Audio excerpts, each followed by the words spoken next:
नमस्कार। सोचिए एक ऐसा आइलैंड जो कभी डूबे ही नहीं और न्यूक्लियर अटैक से भी सेफ हो। अजीब लगता है ना? आज हम कुछ ऐसी ही आने वाले कल की हेडलाइंस पर नजर डालेंगे। तो चलिए शुरू करते हैं। हाँ, जरा सोच कर देखिए। इंसानों का बनाया हुआ एक आइलैंड जो बड़े से बड़े तूफानों को झेल जाए और न्यूक्लियर हमलों से भी एकदम सुरक्षित रहे। मतलब ये तो किसी साइंस फिक्शन मूवी की कहानी लगती है ना? खैर, अब ये सिर्फ कल्पना की बात नहीं रही। चीन इस कह सकते हैं बहुत बड़े प्रोजेक्ट को सच करने में लगा है और उनका टारगेट है 2028 तक दुनिया का पहला तैरता हुआ आर्टिफिशियल आइलैंड लॉन्च करना।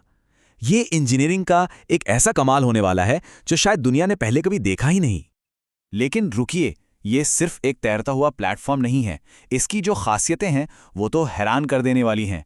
ये गहरे समंदर में रिसर्च के लिए एक फुली इक्विप्ड फैसिलिटी होगी।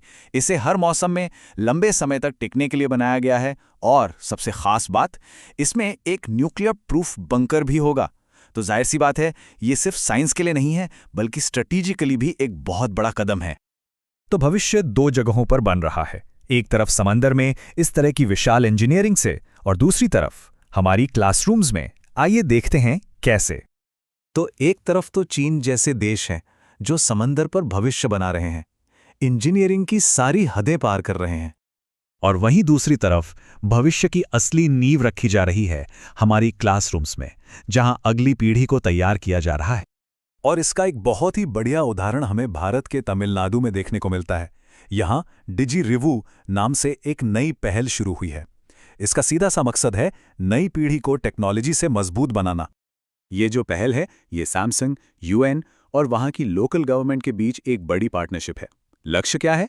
सरकारी स्कूलों में डिजिटल लिटरेसी और स्टेम यानी साइंस, टेक्नोलॉजी, इंजीनियरिंग और मैथ्स की पढ़ाई को मजबूत करना, ताकि स्टूडेंट्स आने वाले कल के लिए एकदम तैयार हो सकें।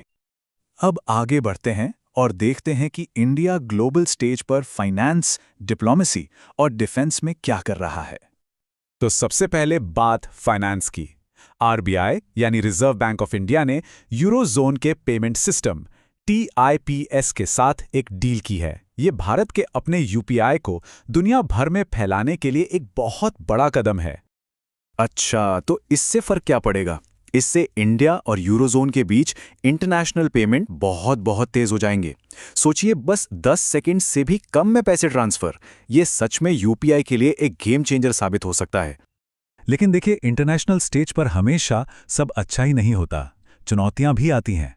दुबई एयर शो में एक बहुत दुखद घटना हुई। इंडियन एयरफोर्स का एक तेजस जेट क्रैश हो गया, जिसमें पायलट की जान चली गई। यह हमें याद दिलाता है कि ऐसे हाई प्रोफाइल इवेंट्स में कितना ज्यादा रिस्क होता है। पर इन चुनौतियों के बीच भी इंडिया ग्लोबल कोऑपरेशन का एक बड़ा सेंटर बना। उसी समय लखनऊ शहर ने एक बहुत बड़े इवेंट को होस्ट किया, दुनिया भर के चीफ जस्टिस का 26वां इंटरनेशनल कॉन्फ्रेंस।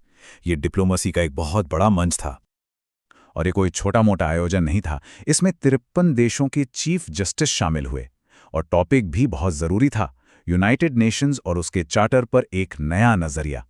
ये दिखाता है कि दुनिया भर की बातचीत में इंडिया का रोल कितना अहम होता जा रहा है। चलिए अब देश के अंदर की कुछ जरूरी खबरों पर नजर डालते हैं जो न्याय और विकास से जुड़ी हैं। पंजाब में न्याय के क्षेत्र में एक ऐतिहासिक फैसला लिया गया है। देश में पहली बार खासतौर पर शेड्यूल्ड कास्ट कम्युनिटी से जुड़े मामलों के लिए एक अलग डेडिकेटेड कोर्ट रूम बनाया गया है। और इसका मकसद एकदम साफ है, मामलों की सुनवाई तेजी से हो और न्याय मिलने में जो देरी होती है वो कम हो। ये वाकई में देश में अपनी तरह की पहली पहल है। अच्छा, अब न्याय से हटकर बात करते हैं देश की रीढ़ की हड्डी की, यानी खेती किसानी की।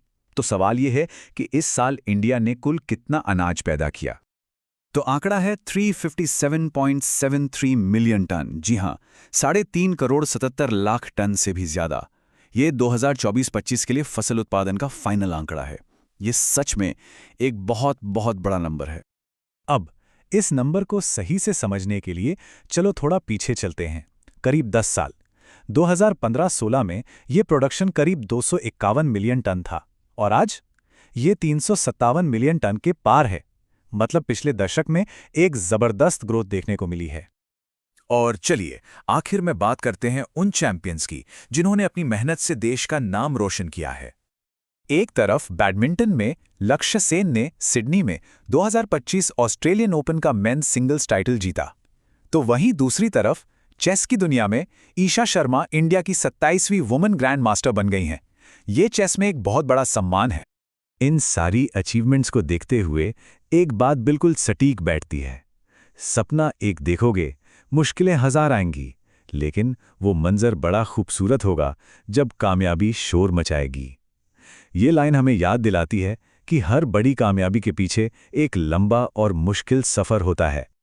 तो भविष्य की इंजीनियरिंग से लेकर शिक्षा में हो रहे काम, ग्लोबल डिप्लोमेसी और इन पर्सनल जीतों तक, इन सब को देखकर एक सवाल मन में जरूर आता है, इस तेजी से बदलती दुनिया में वो कौन सी हेडलाइन होगी जो हमारे आने वाले कल को डिफाइन करेगी? एक सोचने वाली बात है ना?